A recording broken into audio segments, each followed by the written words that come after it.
According to the records of historians like James Todd, the Mughal Emperor Akbar issued a specific command following his military conquests. His administration was ordered to systematically collect the Janeu, a simple cotton thread, from the bodies of the defeated. The sheer volume of these threads was recorded with chilling precision. Historical accounts suggest the total weight of the collected cotton reached 74.5 mons, more than 6,000 pounds. It represents a tally of tens of thousands of individuals, measured out in string. This wasn't a byproduct of general combat, it was a deliberate census of identity. By focusing on this specific marker, the state could measure exactly how many people continued to practice their ancestral traditions instead of adopting the state-mandated religion. To the imperial eye, the persistence of this thread was a metric of resistance. They recognized that as long as this symbol was worn, their control over the population would remain incomplete. Today, that history of sacrifice has been largely overwritten. In contemporary academic and social circles, the Janeu is frequently framed as an artifact of Brahmanical patriarchy, described as a tool used by a small elite to enforce social hierarchy and gatekeep knowledge. But this creates a conflict with the historical record. If the thread was merely a symbol of elite oppression, it's difficult to explain why millions of ordinary people across centuries chose to face execution rather than remove it. This suggests that our modern understanding of the object has lost its original context. We are looking at the same string, but we've forgotten how the people who wore it actually defined its value. To find that missing context, we have to look at the 3 specific strands that define the object's purpose. The thread is traditionally received during the Upanayana Sanskar, a rite of passage marking the start of a student's formal education. The name itself reveals the objective, Upa meaning near, and Nayana meaning leading, a ceremony intended to lead the student toward the truth. There is a common belief that this initiation was a closed system, used by Brahmins to systematically deny education to the Shudra class. However, the foundational texts of Sanatan Dharma describe Varna not as a birthright, but as a category of occupation. A Brahmin was defined by their karma, their specific actions, education, and conduct, rather than their parentage. Evidence for this is found in texts like the Sushruta Sutrasthana, which explicitly states that Shudras, alongside other classes, underwent the Upanayana ceremony to begin their schooling. This inclusive structure persisted for millennia.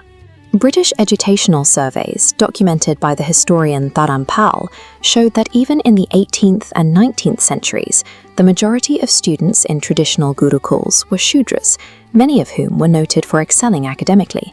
The records also challenge the idea of a strictly patriarchal system. The Harita Dharma Sutras describe 8-year-old girls receiving the thread and undergoing the same educational rigors, eventually becoming known as Brahmavadinis.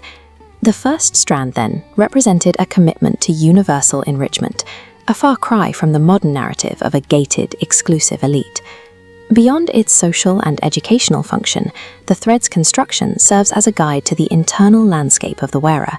In yogic science, the 3 physical strands of the Janeu represent the body's primary energy channels, the Ida, the Pingala, and the central Sushumna. Through specific practices, the practitioner works to clear these internal pathways. This allows the prana, or life force, to move through the body without obstruction. When this energy is mastered and channeled through the central Sushumna, the individual moves toward moksha, a state of liberation from the physical world. For the wearer, the second strand was a constant, wearable reminder of their own spiritual potential and the path toward inner peace. The final strand connects the individual back to the world through the concept of rin, or debt. Sanatan Dharma teaches that every person is born with 3 specific, lifelong obligations. These are debts owed to the sages for the gift of knowledge, to the gods for the blessings and challenges of life, and to the ancestors for the very fact of our existence. This framework created a society that was deeply decentralized and self-reliant. Every individual was personally responsible for their own education and spiritual upkeep, rather than relying on a central authority.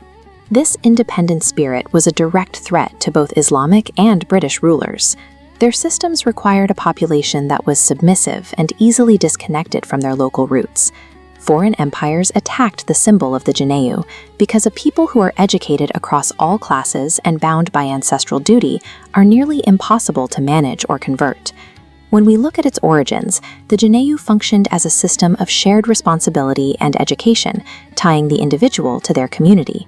Modern leaders like Savarkar sought to restore this original function. He performed the Upanayana ceremony for thousands of children from lower castes, aiming to reclaim the thread's inclusive roots and break the cycles of social division. There is a deep irony in the modern dismissal of these traditions. By labeling them as inherently exclusivist without investigating their history, we risk completing the work that colonial administrations began. Understanding the history and the construction of the Janeu isn't just an academic exercise. It's an act of cultural resilience. In recognizing these facts, we honor those who died to protect this tradition, and we fulfill a small part of the debt we owe to the past.